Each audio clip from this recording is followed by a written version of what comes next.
आइए कक्षा 7 की परिमेय संख्याएं स्टार्ट करते हैं। इकाई 1। तो परिमेय संख्याओं से पहले हमें प्राकृतिक संख्या, पूर्ण संख्या और पूर्णांक संख्याएं जानना आवश्यक है। तो प्राकृतिक संख्या क्या है? जो व्यवहार में प्रयोग की जाती हैं उन्हें प्राकृतिक संख्याएं कहते हैं। जैसे मान लीजिए बाज़ार से 1 किलो आलू ले आइए, तो ये व्यवहार में है। लेकिन हम ये नहीं कह सकते हैं कि बाज़ार से ऋण 1 किलो आलू ले आइए, ये व्यवहारिक नहीं है ऋण 1 किलो, है ना। तो प्राकृतिक संख्या क्या है? प्राकृतिक संख्याओं को हम कैपिटल N से व्यक्त करते हैं और प्राकृतिक संख्या 1 से शुरू होती है। 1 से लेके 1 2 3 4 5 इस तरह डॉट डॉट अनंत तक। मतलब प्राकृतिक संख्या कहाँ तक शुरू रहती हैं? अनंत तक। पूर्ण संख्या, प्राकृतिक संख्याओं के बाद नंबर आता है पूर्ण संख्याओं का। पूर्ण संख्याओं को होल नंबर कहते हैं और इसको W से व्यक्त करते हैं। यदि प्राकृतिक संख्याओं के साथ अगर 0 को भी लिख दिया जाए, शून्य को भी लिख दिया जाए, तो पूर्ण संख्याएं कहलाती हैं। ठीक है। इसके बाद पूर्ण संख्याओं के बाद आता है हमारी संख्याएं पूर्णांक संख्याएं, जिसको बोलते हैं इंटीजर्स नंबर। इसको Z से व्यक्त करते हैं। प्राकृतिक संख्याओं और 0 के साथ साथ ऋणात्मक संख्याएं अगर हम लिख दें, प्राकृतिक संख्याएं लिख दें, 0 लिख दें, अर्थात हम पूर्ण संख्याएं लिख दें। क्या लिख दें? पूर्ण संख्याएं। पूर्ण संख्याओं के साथ साथ ऋणात्मक संख्या भी लिख दें, तो वो सब संख्याएं मिल जाएं, धनात्मक संख्या, ऋणात्मक संख्या और शून्य सब मिल जाएं, तो पूर्णांक संख्याएं कहलाती हैं। इसके बाद प्राकृतिक, पूर्ण, पूर्णांक, इनमें कंपैरिजन करेंगे। देखिए, पूर्ण संख्या में 0 शामिल है, लेकिन प्राकृतिक संख्या में 0 शामिल नहीं है। इसका मतलब ये है कि सभी प्राकृतिक संख्याएं क्या होती हैं? सभी प्राकृतिक संख्याएं पूर्ण संख्याएं होती हैं, परंतु सभी पूर्ण संख्याएं प्राकृतिक संख्याएं नहीं होती हैं, क्योंकि पूर्ण संख्या के साथ 0 है और प्राकृतिक संख्या के साथ 0 नहीं है। इसलिए सभी पूर्ण संख्या प्राकृतिक संख्या नहीं होती हैं। इसी तरह से सभी पूर्णांक संख्याएं पूर्ण संख्याएं होती हैं। सभी जितनी भी इंटीजर्स नंबर हैं वो सब क्या होंगे? Whole number. सभी पूर्णांक संख्या क्यों होंगी? क्योंकि 0 से लेके अनंत तक दाहिने साइड अर्थात धनात्मक संख्याएं, ये सब जो है पूर्ण संख्याओं में है। 0 1 2 3 4 5 डॉट डॉट अनंत तक। और पूर्णांक संख्याओं में 0 1 2 3 4 5 डॉट डॉट अनंत तक पूर्ण संख्याओं में शामिल हैं। तो इसलिए सभी पूर्णांक संख्या क्या कहलाएंगी? पूर्ण संख्या कहलाएंगी। परंतु सभी पूर्णांक संख्याएं जो है पूर्ण संख्या नहीं होंगी, क्योंकि पूर्णांक संख्याओं के साथ ऋणात्मक संख्याएं भी शामिल हैं, लेकिन पूर्ण संख्याओं के साथ ऋणात्मक संख्याएं शामिल नहीं हैं। इसलिए सभी पूर्णांक संख्याएं पूर्ण संख्या नहीं कहलाएंगी। इस प्रकार से प्राकृतिक, पूर्ण और पूर्णांक संख्याएं, ये अगर तीनों संख्याएं, इसका मतलब प्राकृतिक संख्या और पूर्ण संख्या पूर्णांक संख्या के साथ मिली होती हैं। अब अगर हम इन सभी पूर्णांक संख्याओं में बटा 1 लगा दें, सभी पूर्णांक संख्याओं में बटा 1 लगा दें, तो क्या हो जाएगा? इसी को बताने के लिए आगे आते हैं। अब आगे आता है संख्याओं का समुच्चय, परिमेय संख्याएं, जिसको बोलते हैं अंग्रेजी में रेशनल नंबर, और इसको कैपिटल Q से व्यक्त करते हैं। ये ऊपर मैंने व्यक्त किया है कैपिटल Q से, यहाँ भी और यहाँ भी व्यक्त किया है। तो परिमेय संख्याओं को कैपिटल Q से व्यक्त करेंगे। तो ऐसी संख्याएं जो P/Q के रूप में लिखी हों, ऐसी संख्याएं जो P/Q के रूप में लिखी हों, परंतु Q डज नॉट इक्वल 0, अर्थात Q शून्य के बराबर ना हो, तब वो संख्याएं परिमेय संख्याएं कहलाती हैं। अब Q शून्य के बराबर क्यों ना हो? P हमारा क्या है? अंश। Q क्या है? हर।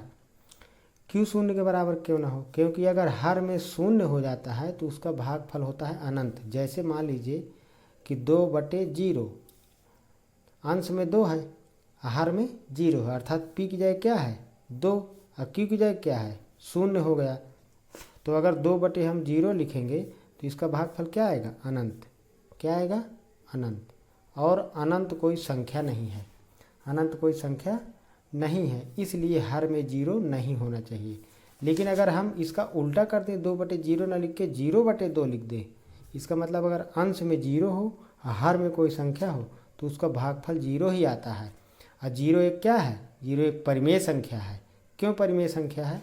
आगे अब आइए बताता हूँ परिमेय संख्या। अब देखिए, अभी मैं बता रहा था कि ये जो पूर्णांक संख्याएं लिखी हैं इसमें बटे 1 लिख दे, वो बता रहा हूँ। जैसे मान लीजिए 0 1 2 3 4 5 डॉट डॉट अनंत तक। इधर ऋण 1 ऋण 2 ऋण 3 ऋण 4 डॉट डॉट अनंत तक। सब में बटा 1 लगा दीजिए, सब में बटा 1 लगा दीजिए जितनी भी संख्याएं लिखी हैं ऐसे इस तरह। तो ये देखिए 0 बटे 1 पी बटे क्यू पी बटे क्यू पी बटे क्यू सब क्या हो गई? पी बटे क्यू की। ऋणात्मक संख्याएं भी इधर क्या हो गई? पी बटे क्यू के रूप की हो गई। इसका मतलब ये सभी फॉर्म पी बटे क्यू के रूप के हो गए, इसलिए ये सब संख्याएं क्या हैं? परिमेय संख्याएं। लेकिन बटा 1 लगाने से कोई फर्क नहीं पड़ेगा, क्योंकि किसी संख्या को 1 से भाग देंगे ना तो वही संख्या आएगी। इसका मतलब सभी पूर्णांक संख्याएं जो होती हैं ना परिमेय संख्याएं होती हैं। सभी पूर्णांक संख्याएं क्या होती हैं? परिमेय संख्याएं होती हैं, क्योंकि सब में बटा 1 लगाया जा सकता है या लगा सकते हैं, इसलिए जो है सभी पूर्णांक संख्याएं परिमेय संख्या होती हैं। अब इसके बाद देखिए यहाँ पर भिन्न के बारे में बात कर लेते हैं। भिन्न के बारे में देखिए, जितनी भी अंश बटे हर में संख्या लिखी हों, धनात्मक संख्याएं, जितनी भी धनात्मक संख्याएं अंश बटे हर में लिखी हों वो सब भिन्न कहलाती हैं। जैसे मान लीजिए 2/3 क्या है? एक भिन्न है। लेकिन ऋण 2/3 भिन्न नहीं है, क्योंकि ऋणात्मक ऋण के रूप में ऋणात्मक ऋण संख्या लगी हो, ऋण चिन्ह लगा हो, अब पी बटे क्यू के रूप में संख्या हो तो वो भिन्न नहीं है। लेकिन धन में हो, जिससे यहाँ 2/3 है पी बटे क्यू के रूप में, तो ये भिन्न है। अर्थात जो ऋणात्मक के रूप में ऋणात्मक परिमेय संख्याएं होती हैं वो भिन्न नहीं होती, और धनात्मक परिमेय संख्याएं भिन्न होती हैं, ये मतलब है।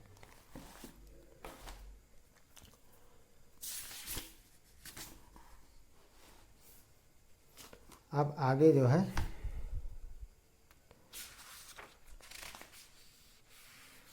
जैसे मान लीजिए कुछ और उदाहरण हम देते हैं। जिसे मान लीजिए कि जो है 12/5। अब पूर्णांक और भिन्न के बारे में बात कर लेते हैं। पूर्णांक और भिन्न के बारे में बात कर लेते हैं। जैसे 12/5 पूर्णांक नहीं है लेकिन भिन्न है। 12/5 पूर्णांक नहीं है लेकिन भिन्न है। अब जैसे इसी को हम लिखते हैं ऋण 12/5, तब इस देखिए पूर्णांक और भिन्न के बारे में मैंने बताया कि बात करेंगे। ये अब ये ऋणात्मक संख्या है तो यहाँ पर ना है, देखिए ऋण 12/5 ना तो ये पूर्णांक है और ना ही भिन्न है। फिर से सुन लीजिए, 12/5 पूर्णांक नहीं है और भिन्न है, और ऋण 12/5 ना ही पूर्णांक है ना ही भिन्न है, क्योंकि अभी मैंने बताया जितनी भी ऋणात्मक संख्याएं पी बटे क्यू के रूप में लिखी हूँ वो भिन्न नहीं होती हैं, और पूर्णांक तो है ही नहीं है। पूर्णांक क्यों नहीं है? क्योंकि 5 से भाग 12 में देंगे, 5 से भाग 12 में देंगे तो ये दशमलव में आएगा, इसलिए पूर्णांक नहीं है। अगले टॉपिक में चलते हैं, भिन्न और परिमेय संख्याएं। भिन्न और परिमेय संख्या में क्या अंतर है? जैसे मान लीजिए सभी भिन्न जो है परिमेय संख्या होती हैं, सभी भिन्न परिमेय संख्या होती हैं, परंतु सभी परिमेय संख्याएं जो होती हैं ना वो भिन्न नहीं होती हैं। जैसे मैंने अभी पीछे बताया कि 3/5 क्या है? एक भिन्न है, क्योंकि ये क्या है? धनात्मक है। लेकिन ऋण 3/5 भिन्न नहीं है, ये ऋण 3/5 भिन्न नहीं है, ठीक है ना। लेकिन 3/5 और ऋण 3/5 दोनों परिमेय संख्याएं हैं। दोनों क्या हैं? परिमेय संख्याएं हैं। तो इस तरह से भिन्न और परिमेय संख्या में अंतर है। ये तो भिन्न है लेकिन ये भिन्न नहीं है, लेकिन दोनों क्या हैं? परिमेय संख्याएं हैं। तो सभी भिन्न क्या होती हैं? परिमेय संख्याएं होती हैं, लेकिन सभी परिमेय संख्याएं भिन्न नहीं होती हैं। अब जैसे मान लीजिए एक अंतर और देख लें, सभी पूर्णांक संख्याएं सभी पूर्णांक संख्याएं क्या होती हैं, तो सभी पूर्णांक जैसे मैंने अभी क्या बताया था, पूर्णांक संख्या कौन कौन सी, 0 1 2 3 4 डॉट डॉट कहाँ तक, अनंत तक, ऋण 1 ऋण 2 ऋण 3 ऋण 4, ये ऐसे ये सब क्या है, पूर्णांक।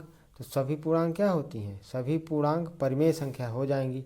क्यों, क्योंकि सब में बटा क्या लगा दें, 1, सब में बटा 1 लगा दीजिए, तो ये किस रूप में हो गई, P बटे Q के रूप में हो गई, P बटे Q P बटे Q P बटे Q सब P बटे Q के रूप में हो गई। तो सभी पूर्णांक संख्याएं क्या हो गई, सभी पूर्णांक संख्याएं हो गई परिमेय संख्याएं हो गई। अब देखिए यहाँ पर सब परिमेय तो हो गई P बटे Q के रूप में, लेकिन ये 0/1 ये क्या है, 0/1 से लेके जितनी भी इधर की, 0 तो धनात्मक ना हो, 0 ना ही धनात्मक होता है और ना ही ऋणात्मक होता है, तो इसकी तो बात नहीं करेंगे। लेकिन 1 से अगर हम लें तो 1/1 2/1 3/1 4/1 ये सब क्या है, परिमेय संख्याएं हैं, परिमेय हैं, और ये धनात्मक भी हैं 1 2 3 4। तो जितनी भी धनात्मक संख्याएं हैं वो सब क्या होती हैं, भिन्न होती हैं। परंतु जितनी भी ऋणात्मक संख्याएं हैं और उनमें बटा लगा दें, इनके बटा कुछ भी लगा दीजिए, जैसे 1 लगा दिया, तो ये परिमेय तो हो गई, लेकिन ये भिन्न नहीं होंगी। ऋणात्मक संख्याएं भिन्न नहीं होती हैं अगर बटा लगा है उनमें, तो P बटे Q के रूप में। तो इस तरह से भिन्न और परिमेय संख्याओं में ये अंतर होता है। अगला टॉपिक जो है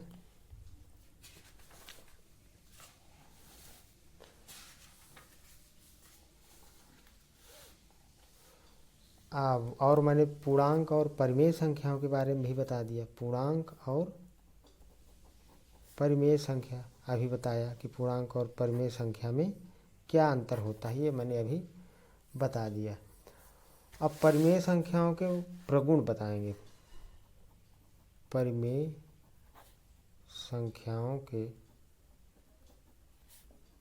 प्रगुण, तो परिमेय संख्याओं के 2 मुख्य रूप से प्रगुण हैं। पहला प्रगुण है समतुल्यता का प्रगुण, समतुल्यता का प्रगुण।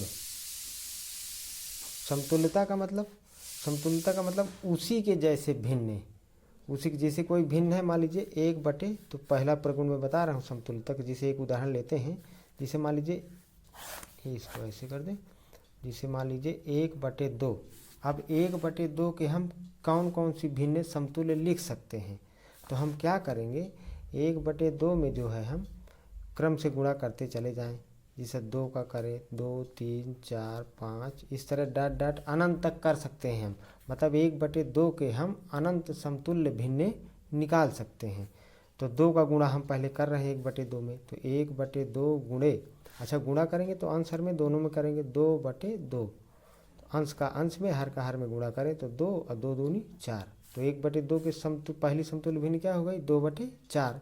ऐसे ही 3 का करें 1/2 में, 1/2 गुणे 3/3, मतलब हम 1/2 के समतुल्य दूसरी भिन्न निकाल रहे हैं। उसका रूप बदल जाएगा लेकिन उसका मान नहीं बदलेगा, मान 1/2 ही रहेगा लास्ट में जब हम काटेंगे उसको। तो 3 दूनी 6, इस तरह से जो है, जिसे 4 का कर दें हम, तो 1/2 गुणे 4/4, तो क्या हो जाएगा 4/4 दूनी 8। तो इस तरह से 1/2 के समतुल्य भिन्न कौन कौन हो गए, 2/4 3/6 4/8 ये। तो इस तरह से अगर हम लिखना चाहें 1/2 के समतुल्य भिन्न, तो हम क्या करें, क्रम से 2 से गुणा करना शुरू करें और कहाँ तक, अनंत तक करते चले जाएं। जिसे 2 का करेंगे, अभी मैंने बताया ना 2/4 हो गई पहली समतुल्य 1/2 के समतुल्य, फिर क्या हो गई 3/6 हो गई, 4/8 हो गई। अब हम 2 3 4 का गुणा कर दिया 1/2 में आंसर में, तो ये 1/2 के समतुल्य हो गई। इस तरह हम 5 का कर दें 1/2 में, 5 का तो क्या हो जाएगा, ऊपर अंश में करेंगे 1 का गुणा 5 में तो 5, और 2 का करेंगे 5 में गुणा तो 5 दूनी 10। इस तरह 6 का करें तो 6 और 6 दूनी 12, इस तरह 7 का करें तो 7 और 7 दूनी 14। तो इस तरह 1/2 के समतुल्य भिन्न कितनी निकाली जा सकती हैं, अनंत भिन्नें हम निकाल सकते हैं 1/2 के। ऐसे ही कोई दूसरी भिन्न ले सकते हैं, जिसे मान लीजिए 4/5 मैंने लिख लिया। अब मैं कहूँ कि 4/5 के समतुल्य भिन्न निकालना है, 4/5 के समतुल्य, तो 4/5 की भी कितनी समतुल्य भिन्न निकाल सकते हैं, अनंत। अब हम 2 से गुणा करना शुरू करें क्रम से, 2 3 4 5 6 7 8 9 डाटा अंत तक करते रहें। अब गुणा कैसे करना है, अंश और उस भिन्न के अंश हर में दोनों में गुणा करना है क्रम से संख्याओं का 2 से लेके। अच्छा, एक का नहीं करेंगे, एक करेंगे तो 4/5 ही आएगा, एक का करेंगे 1/2 में तो 1/2 ही आएगा, है ना। तो जिसे 2 का करेंगे 4/5 में तो 4/5 गुणे 2/2। इसी तरह 4/5 का गुणा 3/3 का करेंगे, इससे 4/5 में गुणा 4/4 का करेंगे, मतलब पहले 2 का करेंगे, फिर 3 का करेंगे, फिर 4 का करेंगे, फिर 5 का करेंगे, ऐसे करेंगे। तो जैसा इसका करेंगे तो 4 दूनी 8, 5 दूनी 10, इसका 4 तिहाई 12, 5 तिहाई 15, इसका 4 चौको 16, 5 चौको 20। तो इस तरह से 4/5 के समतुल्य भिन्न कौन कौन सी हो गई, 4/5 की समतुल्य भिन्न हो गई हमारी 8/10, 12/15 और 16/20। हमने कैसे गुणा किया, 2 3 4 का गुणा किया। इस तरह से 4/5 की भी कितनी समतुल्य भिन्न निकाल सकते हैं, अनंत अनंत समतुल्य भिन्न निकाल सकते हैं। तो इस तरह से ये समतुल्य भिन्न परिमेय संख्याओं का जो पहला प्रगुण है वो समतुल्यता का प्रगुण है, ठीक है, समतुल्यता का प्रगुण। अब इसके बाद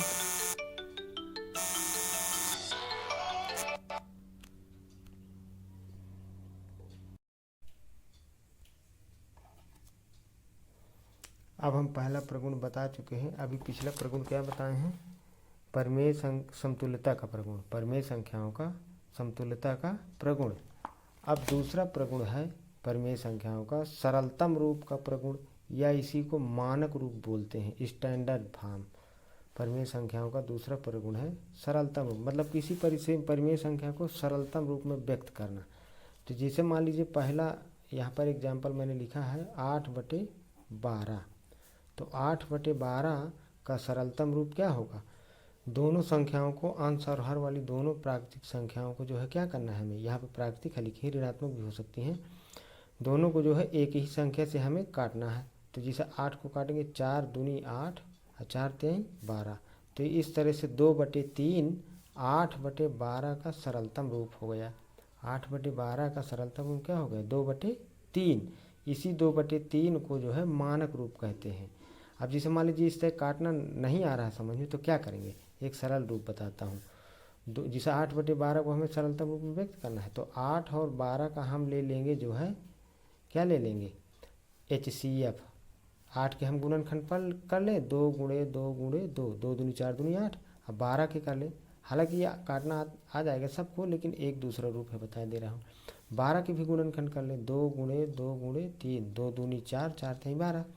अब HCF कैसे निकाला जाता है, 8 व 12 का क्या, HCF महत्तम समाप वर्तक। जो संख्या मिले उनको ले लेना है, दोनों में जो मिले, जैसे 2 1 2 ये मिल रहा है और 1 2 ये मिल रहा है, तो 2 गुणे 2, तो 2 दूनी हो गए 4, अर्थात 8 और 12 किससे कटेंगी, 4 से कटेंगी। तो 4 से दोनों को काट देना है। तो इस तरह HCF निकाल के भी हम जान सकते हैं कि दोनों संख्याएं किससे कैंसिल हो रहे हैं, किससे कट रहे हैं। तो इस तरह 4 से कटेंगी, क्योंकि HCF कितना आया 4, तो 4 से काट दीजिए, ये सरलतम रूप हो गया, या इसी को स्टैंडर्ड फॉर्म कहते हैं। सरलतम रूप में क्या होगा, इसका HCF अंश और हर वाली संख्याओं का जो है 1 होगा, महत्तम समापवर्त 1 होगा। 1 का मतलब क्या है, जिसे 2 का गुणनखंड करेंगे तो 2 गुणे 1, 3 का गुणनखंड करेंगे तो 3 गुणे 1, तो क्या मिल रहा है, 1 इसमें मिल रहा है। तो HCF क्या हो जाएगा इसका HCF हो जाएगा 1। इस तरह जिसे दूसरा उदाहरण लेते हैं, जैसे 35/40 का सरलतम रूप व्यक्त करना है, 35/40 का, तो 7 पना 35 का हो गया 7 पना 35, और 40 का क्या हो गया 8 पन 40, ये ऐसे। तो दोनों में क्या मिल रहा है, 5 मिल रहा है दोनों में। तो किससे काटेंगे ये दोनों संख्या, 5 से। 5 से काटेंगे तो क्या बचेगा, 35 को 5 से काटेंगे क्या बचेगा 7, और 40 को 5 से काटेंगे तो क्या बचेगा 8। अब 7 और 8 एक ही संख्या से नहीं कट रही हैं, तो इस तरह से 7/8 क्या हो गया सरलतम रूप किसका, 35/40 का। तो इस तरह भिन्नों को हम सरलतम रूप में भी व्यक्त कर सकते हैं। अब जिसे तीसरा उदाहरण ले लेते हैं। तीसरा उदाहरण 49/63। तो 49 का गुणनखंड क्या हो जाएगा, 7 7 49, और 63 का गुणनखंड 7 9 63। तो दोनों में क्या मिल रहा है, 7 मिल रहा है, अर्थात दोनों संख्या किससे कटेंगी 7 से। तो 7 से काटेंगे 7 7 49, इस 7 से काटेंगे तो 7 ही बचेगा, और 63 को 7 से काटेंगे तो क्या बचेगा 9, 9 बच जाएगा, तो 7 नहीं 63, तो 7/9, तो 49/63 का 49/63 का सरलतम रूप क्या हो गया 7/9। इस तरह से 7, तो ये सरलतम रूप हो गया, परिमेय संख्याओं का सरलतम रूप का प्रगुण हो गया। इसके बाद जो है अब ये आती है जो है पहली प्रश्नावली, अभ्यास 1A, कक्षा 7 की गणित है, अभ्यास 1A। तो मैं इसके बारी बारी से जो है एक्सरसाइज के प्रश्न बताऊंगा। जैसे मान लीजिए पहला प्रश्न क्या है, निम्नांकित पूर्णांकों को परिमेय संख्याओं के रूप में लिखिए जिनका हर एक हो। तो देखिए क्या है ये सब संख्याएं, ऋण 7, 11, 27, काम लगा के ऋण 45 और 71, ये इनको सब किस रूप में लिखना है, परिमेय संख्या के रूप में, जिनका हर कितना हो 1 हो। तो सब में क्या लगा देना है, बटा 1 लगा देना है, बस हो गया। ऋण 7/1, 11/1, 27/1, ऋण 45/1 और 71/1, यही उत्तर हो गया। मतलब ये सब उत्तर हो गया पूरा। तो जिनके हर में 1 1 हो गया, यही प्रश्न कह रहा था।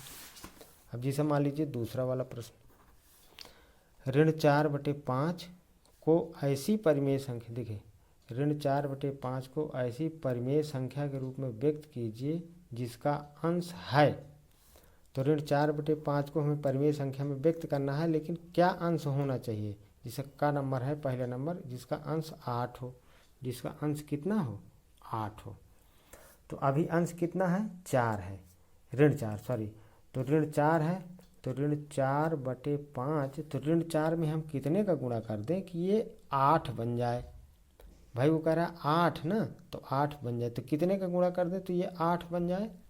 अगर हम इसमें ऋण 2 का गुणा कर दें, ऋण 4 में ऋण 2 का गुणा कर दें तो ये क्या बन जाएगा 8 बन जाएगा। तो ऋण 2 का गुणा अंश में करेंगे तो ऋण 2 का गुणा हर में भी करेंगे। तो 4 दूनी 8, 4 दूनी 8, और ऋण ऋण का गुणा क्या हो जाएगा प्लस हो जाएगा। और ये 5 दूनी 10, और प्लस का माइनस का गुणा क्या हो जाएगा माइनस। प्लस लिखा नहीं जाता है तो इसको हम क्या लिख देंगे 8/-10। तो इस तरह से ऋण 4/5 का जो है अंश कितना हो गया 8 हो गया। तो ये उत्तर हो गया, ऐसे आंसर हो गया। ऐसे ही ऋण 16 को, ऐसे ही ऋण 16 को हमें मतलब ऋण 16 बनाना है, अंश ऋण 16 बनाना है। खा नंबर में अंश कितना बनाना है ऋण 16। तो ऋण 4/5 भिन्न लिखी है, इसी को बनाना है। ऋण 4/5 को ऋण 16 बनाना है, तो ऋण 4/5 गुणे कितने का 4 में गुणा कर दें कि ऋण 4 बन जाए। ऋण पहले से है तो 4 का गुणा कर दें, तो 4 का गुणा अंश में तो हर में भी 4 का गुणा। तो 4 चौको ऋण 16 और 4 पंचे 20, ये उत्तर हो गया। इसी प्रकार फिर हमें अंश बनाना है 20 घ नंबर में, घ नंबर में बनाना है ऋण 24। तो ऋण 4/5 अंश क्या बनाना है हमें 20 बनाना है। तो हम इसमें क्या करें 5 का गुणा कर दें, सॉरी ऋण 5 का गुणा करें, तभी ऋण ऋण धन होगा ना, तब 20 बनेगा, नहीं तो ऋण का 20 बन जाएगा। तो ऋण 5/ऋण 5 का गुणा कर देंगे, तो 5 चौको 20, ये 4 पंचे 20, ऋण ऋण का गुणा धन, और 5 5 25, ये धन चिन्ह हमें लिखना नहीं है, अर्थात 20/ऋण 25। तो अंश कितना बन गया 20 बन गया। इस तरह हमें अंश बनाना है ऋण 24। तो ऋण 4/5 हमें अंश कितना बनाना है, अंश बनाना है ऋण 24। तो कितने का गुणा कर दें अंश में ऋण 4 में 6 का, तो 6 चौको 24, तो 6 का अंश में तो 6 का हर में भी। तो कितना बन जाएगा ये 6 चौको ऋण का 24 और 6 पंचे 30। तो इस तरह से अंश कितना बन गया ऋण 24 बन गया, ऋण अंश बन गया ऋण 24, यही उत्तर हो गया। इसी प्रकार जो है तीसरा प्रश्न, प्रश्न नंबर 3, प्रश्न नंबर 3 कह रहा है ऋण 5/ऋण 7 को ऐसी परिमेय संख्या के रूप में व्यक्त कीजिए जिसका हर है, जिसका हर हमें क्या बनाना है 7, ऋण 14, 21 और ऋण 35। तो ऋण 5/ऋण 7 का इसी में बना देते हैं, खा में ऋण 14 बनाना है, और गा नंबर में क्या बनाना है हमें हर 21 बनाना है, और घ नंबर में हमें क्या बनाना है, ऋण 35 बनाना है। तो हम ऋण 5 बटे ऋण 7 में कितने का गुणा कर दें कि ये हर 7 बन जाए, हर जो है 7 बन जाए। तो अगर हम ऋण 5 बटे ऋण 7 में ऋण 1 का आंसर में गुणा कर दें तो हमारा हर 7 बन जाएगा। ऋण ऋण का गुणा धन का 5 हो गया, 1 में 5 का, ऋण 7 का ऋण 1 में गुणा करेंगे तो 7। तो इस तरह से हमें ऋण 1 का गुणा करना पड़ेगा आंसर में, तभी हर हमारा धन का 7 बनेगा। इसी तरह हमें हर ऋण 14 बनाना है।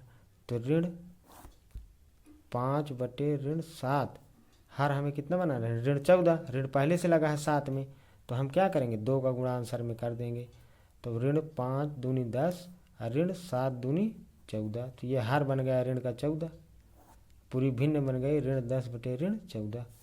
इस तरह हमें हर बनाना है 21। तो ऋण 5 बटे ऋण 7 में गुणा कितने कर दें, तो यहाँ हर में 21 बन जाए, ऋण 3 का गुणा कर दें, 7 त्रिक 21। तो अंश में भी ऋण 3 का गुणा करना पड़ेगा। तो ये बन जाएगा हमारा कितना, यहाँ लिख देते हैं 5 तिहाई 15 ऋण ऋण का गुणा धन और 7 त्रिक 21 ऋण ऋण का गुणा धन। तो ये हर हमारा बन गया 21। तो 15 बटे 21 उत्तर हो गया इस तरह से। इस तरह घ नंबर ऋण 35 बनाना है। तो ऋण 5 बटे ऋण 7 लिखा है, हमें क्या बनाना है, ऋण का 35 बनाना है हर। तो कितने का गुणा कर दें, ये 7 हो गया, ऋण 7 में कितने गुणा कर दें तो 35 बन जाए ऋण का, ऋण पहले से लगा है 7 में, तो 5 का गुणा कर दें तो 5 बटे 5, ऊपर हो जाएगा 5 × 5 = 25 ऋण का, और नीचे हो जाएगा 7 × 5 ऋण का 35। तो ये हर हमारा ऋण 35 बन गया। इस तरह से जो है ये तीसरा प्रश्न कंप्लीट हो गया। अगला चौथा प्रश्न है, निम्नांकित परिमेय संख्या के हर को धनात्मक बनाइए। तो जो हमारा हर है उसको क्या बनाना है, हमें धनात्मक बनाना है। तो जिसे पहले का नंबर ऋण 9 बटे 11, तो हमें जो है इन सब में ऋण 1 का गुणा कर देना है। अच्छा, हर को धनात्मक बनाना है, तो सॉरी हर इसका ऋण 9 बटे 11, तो 11 जो है हर, ये 11 क्या है, हर में है, ये धनात्मक ही है, तो यही आंसर हो जाएगा ये। अब जैसे ख नंबर में है 11 बटे ऋण 17, तो इसमें हर में ऋण 17 लगा है, मतलब 17 में ऋण लगा है, तो ऋण 1 का आंसर में क्या कर देंगे, गुणा कर देंगे। तो ये हमारा 11 का 1 में गुणा करेंगे 11, ऋण धन का गुणा ऋण, नीचे ऋण ऋण का गुणा धन 17 हो गया ऐसे। तो ऋण 11 बटे 17 हो गया। इसमें भी ऋण 1 का गुणा आंसर में कर देंगे, ऋण 1 का गुणा कर देंगे तो कितना होगा, 4 बटे 19 ऐसे हो जाएगा, सरल है। 7 बटे ऋण 13 में भी ऋण 1 का आंसर में गुणा कर देंगे, तो ऋण 7 बटे ऋण 13 में ऋण 1 का गुणा करेंगे तो 13। तो ये इस प्रकार से जो है चारों का खा घा के जो है हर क्या हो गए, धनात्मक बन गए। अब अगला 5वां प्रश्न है, निम्नांकित परिमेय संख्या के अंश को धन पूर्णांक बनाइए। अंश को बनाना है, अंश को धनात्मक पूर्णांक बनाना है। तो हो गया, कोई बात नहीं। ऋण 7 बटे का नंबर में है ऋण 7 बटे 13, तो क्या करना है, ऋण 1 का गुणा कर देना है। ऋण 7 बटे 13 गुणे ऋण 1 बटे 1, तो क्या हो जाएगा, 7 बटे ऋण 13 हो जाएगा ऐसे। ऐसे ख नंबर वाले को भी कर लेना है। ख नंबर वाला क्या है हमारा,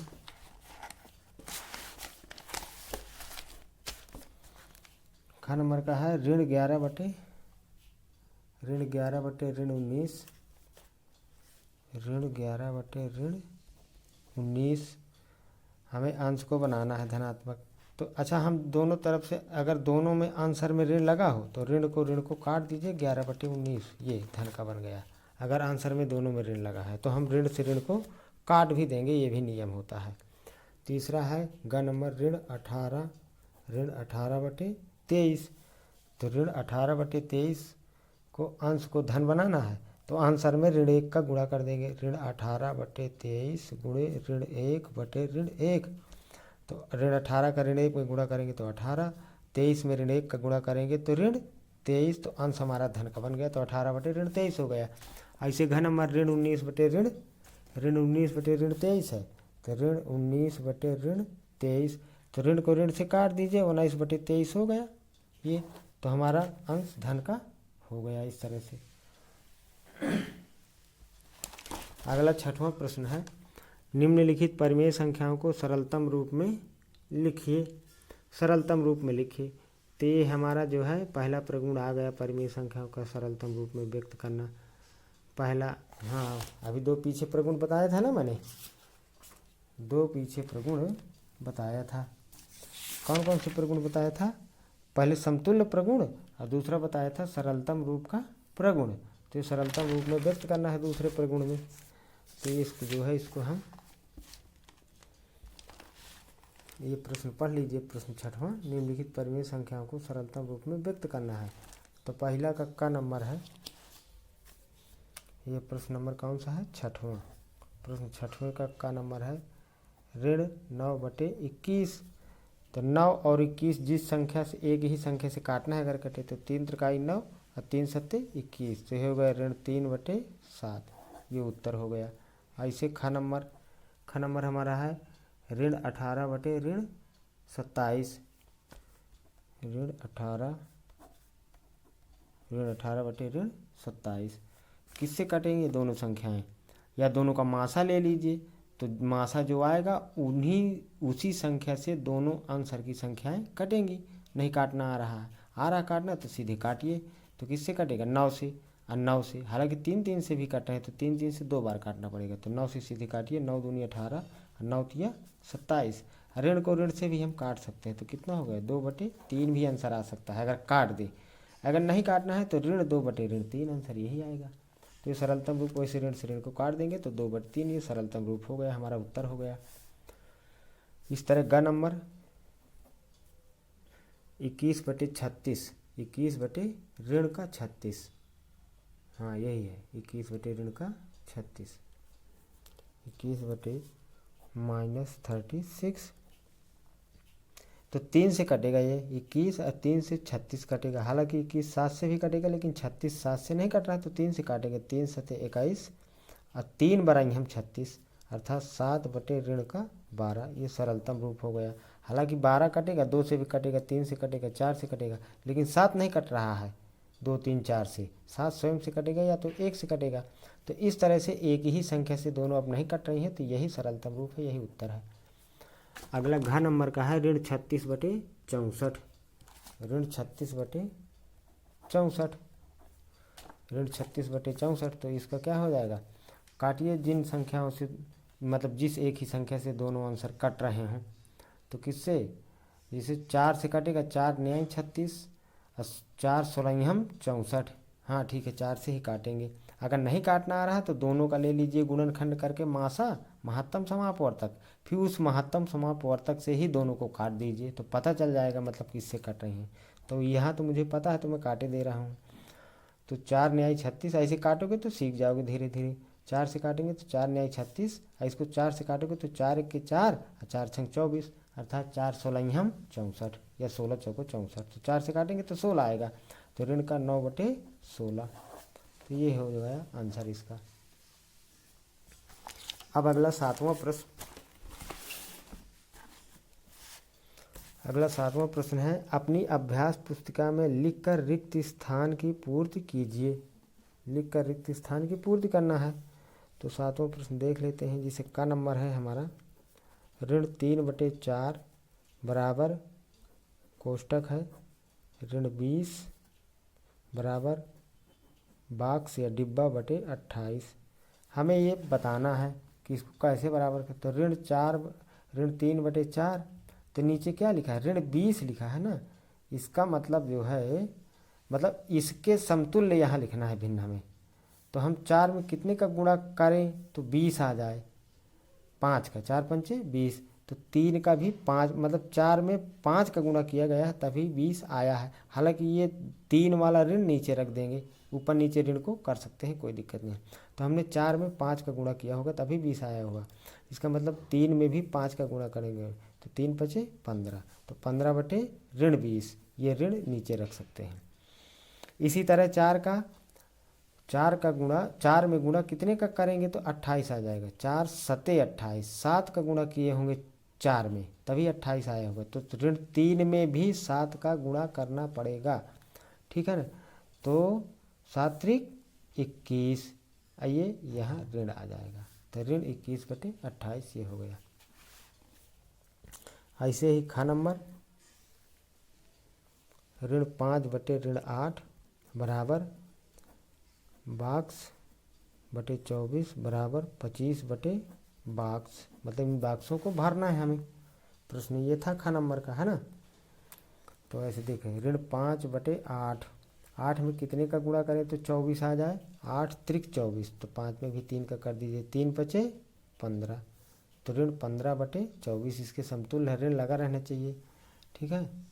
इस तरह से इसी तरह 8 में, हाँ अब ऊपर नीचे बॉक्स खाली है, ऊपर यहाँ 25 लिखा है, तो इसका मतलब 5 में गुणा किया गया है, तो 5 में कितने का गुणा करें तो 25 आ गया होगा, 5 का, 5 50 25। इस तरह 8 में भी 5 का गुणा करेंगे, जितना अंश में किया होगा उतने इनका हर में करेंगे, तो 8 5 40।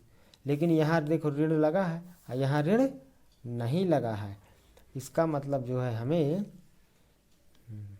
यहाँ ऋण 5 का गुणा किया होगा, यहाँ ऋण 5 का गुणा किया होगा, तभी ऋण ऋण ऋण का गुणा धन हुआ होगा। इसका मतलब यहाँ भी ऋण 5 का ही गुणा करेंगे, ऋण 5 का ही गुणा करेंगे, तो 8 5 40 और यहाँ ऋण लग जाएगा, ऋण 40 आएगा उत्तर में, ठीक है। इस तरह से ऐसे हमारा जो है ऐसे ग नंबर का प्रश्न और घ नंबर का। तो ग नंबर का प्रश्न कितना है हमारा, 7/9 बराबर 14 फिर बॉक्स लिखा है और 35 बटे में लिखा है, इस तरह से ये ग नंबर का प्रश्न।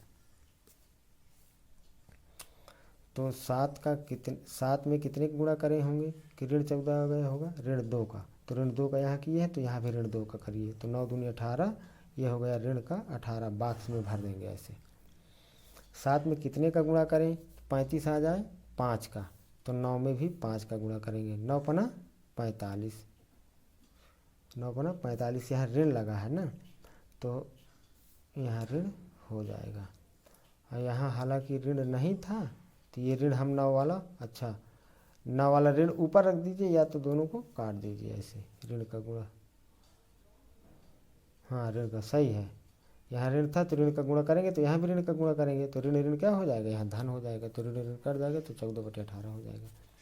अब 35 बटे ऋण 45 हो जाएगा भाई, 7 पना 35 पहले से था, तो 9 पना 45, ऋण लगा है यहाँ पे, ये ऐसे घ नंबर में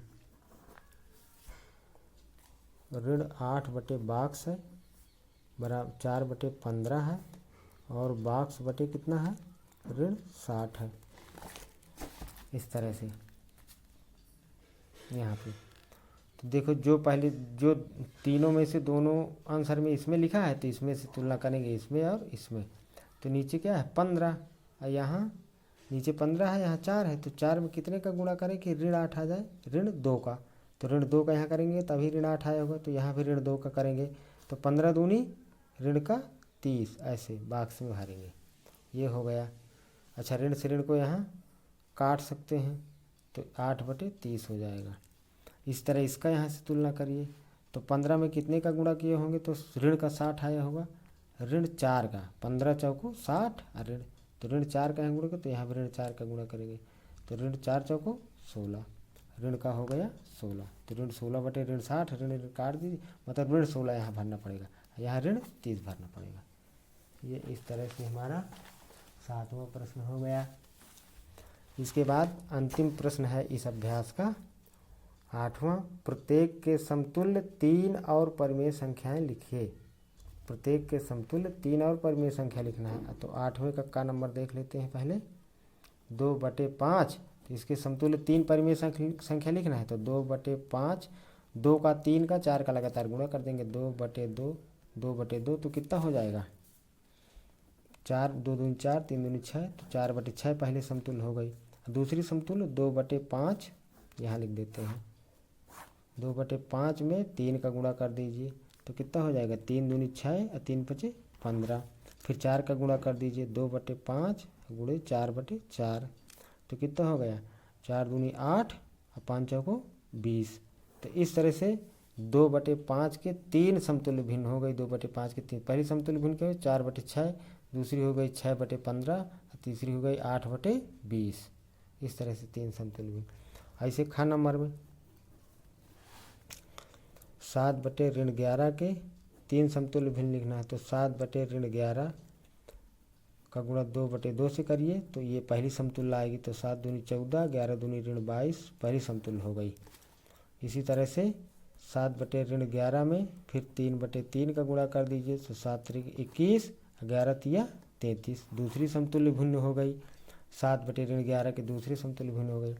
इसी तरह 7/11 में 3 का गुणा कर दीजिए आंसर में, तो तीसरी समतुल्य भिन्न 3 ही पूछ रहा है, 3 समतुल्य भिन्न है ना।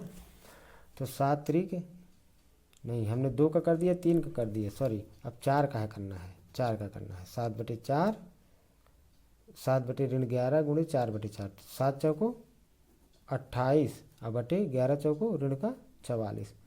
तो इस तरह से 14 ऋण का 22, 21 बटे ऋण 33 और 28 बटे ऋण 44 3 समतुल्य भिन्न जो है इसके हो गई 7/11 के। अब इसके बाद ग नंबर अंतिम प्रश्न है इस अभ्यास का, ऋण 8/5। अब ऋण 8/5 के समतुल्य भिन्न लिखना है। अच्छा, ऋण दोनों में लगा है तो ऋण हम काट भी सकते हैं, कोई दिक्कत नहीं, ये काट दिया। अब पहली समतुल्य लिखना है तो क्या करें, 2/2 का गुणा कर दें। इसमें 2, 3, 4 इस तरह गुणा करते हैं, 1 का करेंगे तो फिर वही आएगा, 8 दूनी 16, 5 दूनी 10 पहली समतुल्य हो गई। इसी तरह 8/5 में 8/5 का मतलब ऋण लगा था तो काट दिया, 3 का कर दीजिए आंसर में, तो 8 त्रिक 24, 5 तिहाई 15 दूसरी समतुल्य हो गई। इसी तरह ऋण 8/5 में 4 का गुणा कर देंगे तो तीसरी समतुल्य 8 चौको 32 और 5 चौको 20, ये इस तरह ऋण काट सकते हैं, तो 32/20 हो गया। उत्तर में कोई ज़रूरी नहीं कि उत्तर यही आएगा, उत्तर में कुछ भी आ सकता है। 2 का गुणा कर सकते हैं आंसर में, 3 का, 4 का, 5 का, 6 का, 7 का, इस तरह किसका भी गुणा कर सकते हैं, लेकिन आंसर में बराबर संख्या से ही गुणा करना है, तभी समतुल्य भिन्न आएगी। इस प्रकार से प्रश्नावली पहली प्रश्नावली समाप्त हो गई। अभ्यास 1A समाप्त।